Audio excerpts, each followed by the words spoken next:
That's what I'm talking about. Thank you to the Inlet Grove cheerleaders for that amazing open. And you know what, Tyree? It only took them a couple tries to get the full name right. It's a long name. I'm going to be honest. It's a pretty long name. It is, but it's a good name. It's That's our branding. True.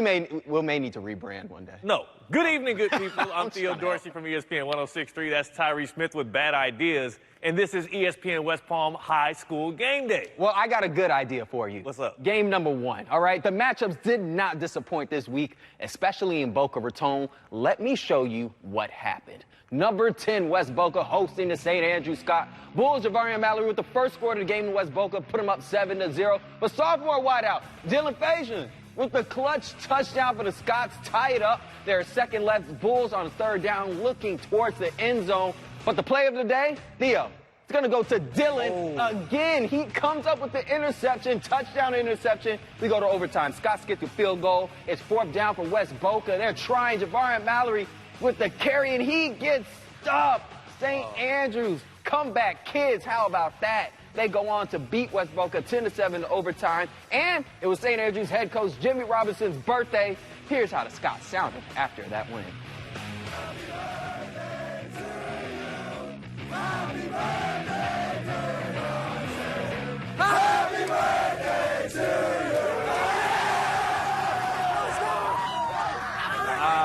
Wow, that's all I got to say. You know, another overtime win for us. You know, our guys grinded. It was a great team win. We got to still clean up some stuff. I'm very proud of our guys. I hope we celebrate it, but we got another opponent coming up next week. It's a big win. Every win for us this year is big. This one's a little bit extra special. You know, the media and everyone hyped it up, and I'm glad that we just came and, you know, game of the week, and we put on a show.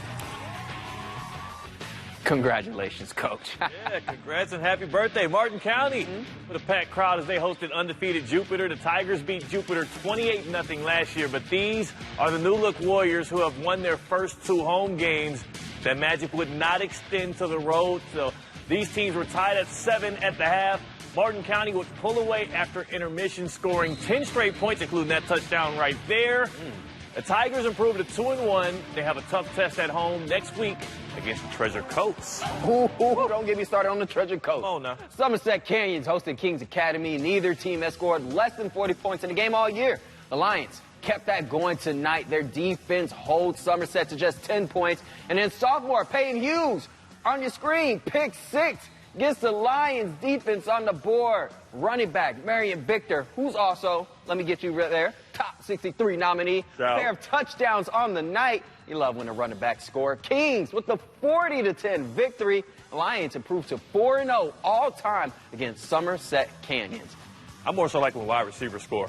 You never played wide receiver. Inlet Grove looking to upset Fort Pierce Westwood. You don't know what I've done. I do know. That makes no sense. After 45 minutes of scoreless football, the action started in this one. 2.5 minutes left. Tamarian Foster, pick 6. How about when the quarterback scores, Tyree? To the crib. That's 80 yards. 7-zip Inlet Grove. And the scoring happening late. After a pair of unsportsmanlike conduct penalties, Westwood takes over.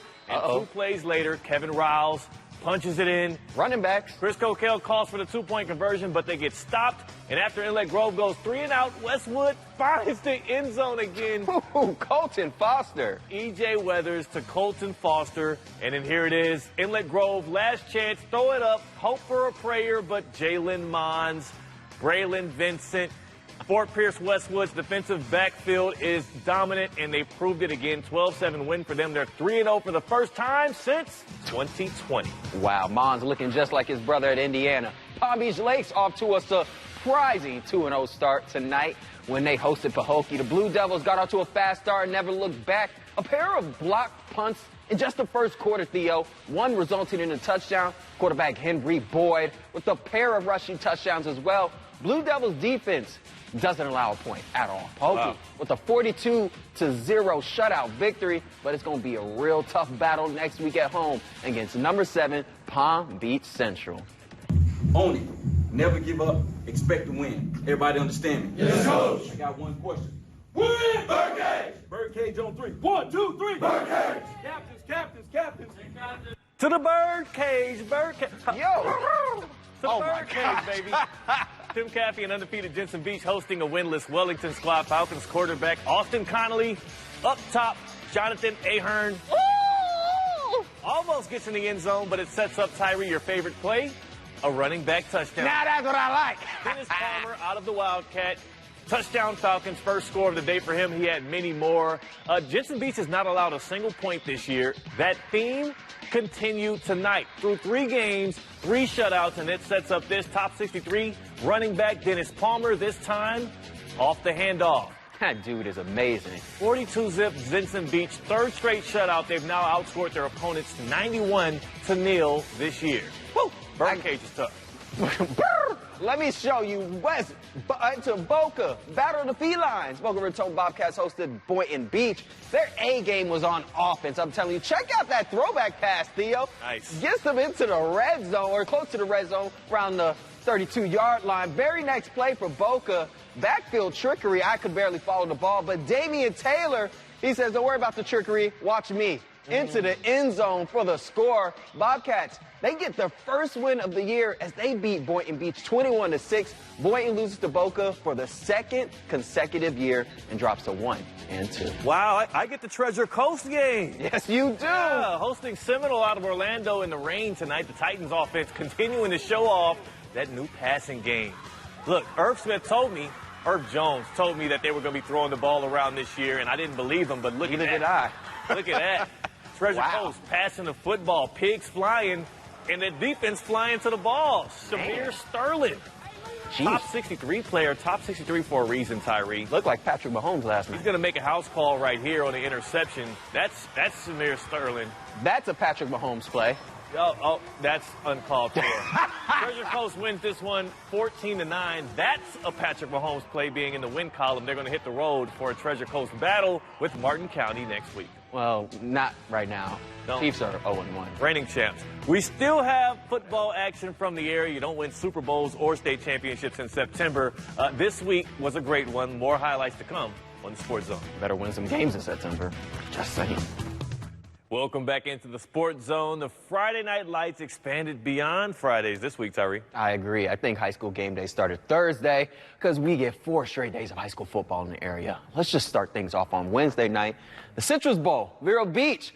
The Vero Beach Fighting Indians hosted Palm Beach Gardens Gators. Gardens was looking for their first win of the season as well as revenge from last season's loss to Vero. Unfortunately, Gators, they'll have to wait for both of those goals.